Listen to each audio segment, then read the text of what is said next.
press the magic button, and away you go.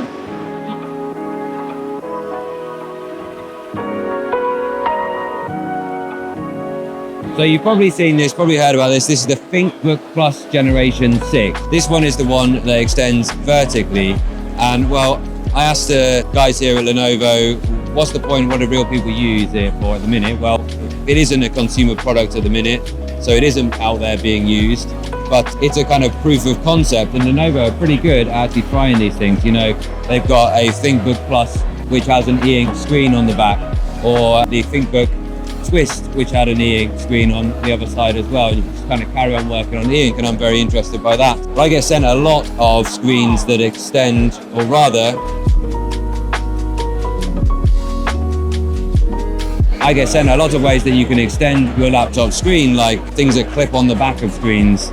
But I think this is just ease of, I need a bit more space now, and I've got it touch of a button. I think that makes a lot more sense. And the gentleman said, well, imagine you're on a train and you want a bit more real estate, flick a window to the top.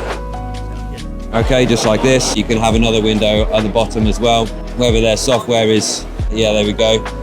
Yeah, it's working, isn't it? And of course, now they've got one that extends horizontally as well, so you could pick and take a choice of that. The next one they were saying is going to be a ThinkBook that you can essentially talk to ask it to do these things. So you could say, hello, Lenovo, wake up, and it will open itself. You can ask it to extend with a verbal command, and that's an interesting thing as well. It's actually very neat. I'm surprised by how neat a package they've got, and how not much more, not much larger, not much thicker than an ordinary laptop is. Certainly the one that you'd be given in education. It's pretty impressive, really. But you've definitely got a bit of a crease there in the, I guess, is it OLED screen? Yeah, so it just needs to be a malleable screen to be able to be rolled like that. And what was the name of the one that's going to tilt and talk to you? That one that you're going to talk to is going to be called the Thinkbook Auto Twist. So I don't know, let me know, which would you actually use? Would you prefer it to extend horizontally? Would you prefer it to extend vertically like this? Definitely makes more sense on a train or a plane seat, the vertical extension. Or would you actually prefer to have something with an e-ink screen as an option on the side? I've certainly been thinking, for me, what I would like slightly larger, and maybe in place of a number pad, a sort of e-ink kind of scratch pad, perhaps even that you could like detach. That's how I would include a second screen on my laptop. It does need to be able to run Windows, not be some kind of secondary janky operating system just for the e-ink screen. It needs to be natively Windows, and then you need to optimize your look of the window for that e-ink screen. That's cool. Kudos on Lenovo for innovating.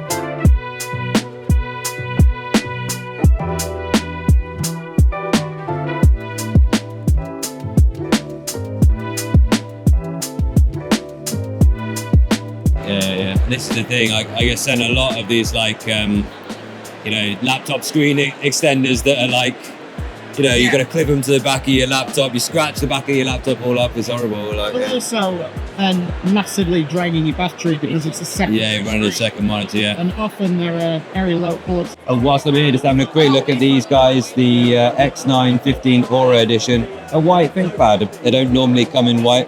This one's well spec'd up. Intel Ultra 7, 32 gigabytes of RAM, and importantly, yeah, Lenovo tend to get keyboards right, which is something one of you guys said, I think, on one of my live streams. So very nice laptop, this. And this is one, yeah, that you can actually buy right now, so cool. I'm very interested to know your thoughts here. What are your priorities in a work or business class laptop? Is it that track point? Will you miss that? Is it having that type of rollable? Is it having more screen real estate at the touch of a button? Would that be useful for you? Or are you simply looking forward to a time when somebody makes an e-ink laptop mainstream? That's been me for some time. I'm not so sure about this little bit though. Kind of detracts a little bit. So you might notice something a little bit missing from one of these, and it might disappoint you, but this is the first time the ThinkPad is not doing that track point, and there's clearly not the buttons there, which are just in the right place for whilst you're typing. They said this is because they're going for a bit more of an aesthetic look here. This is the only one, they said, that's currently going to be missing that track point. So if there's something you loved, this one won't be for you, but they're keeping it for the other ones. And they talked about they're trying to keep these keys as close as possible to the Accu-type keyboard, which is the original sort of IBM era ThinkPad keyboard design. And it is really nice to type on. I just had a little play about it. So. And this one is the X121, which is compared to what excuse the wires. They're both really nice. Yeah, okay. And then 3 different colours, the grey, the black, and then the white now as well. So why have you done away with the track point?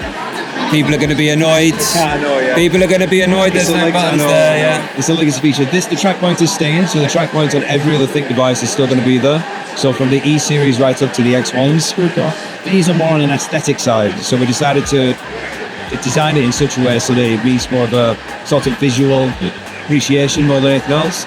So there's no track points, but there are still some quite useful accessibility features and some more ridges around things such as the enter key, the down arrow, obviously J and F have it, and then there should be some volume rockers. You see there's a full size line for the volume up, then a half line for volume down, just to make it more of an accessibility. It's still easy to navigate around the keyboard. And then you've got a huge touchpad show. Yeah, that is good. So I will say, because it's local AI, the results are middling, I think it's fair to say. Still, it's impressive you're doing it on the Yeah, because these are already devices, they've got the Intel Ultra 7 258B processors, so you manage over faulty tops, you get a much better AI on the device. Still, what annoys me is they still don't access that thing. So you put that there. This is the Intel's Bigme AI playground, and they're not accessing. I found that unusual. Yes. Oh, there you go. So why isn't it? And did the hand more or less correct? But Yeah. It's going to be different ways. Alright, so We don't have still think there's the keys and letters, so it does new letters very well. That's the name. Nice one.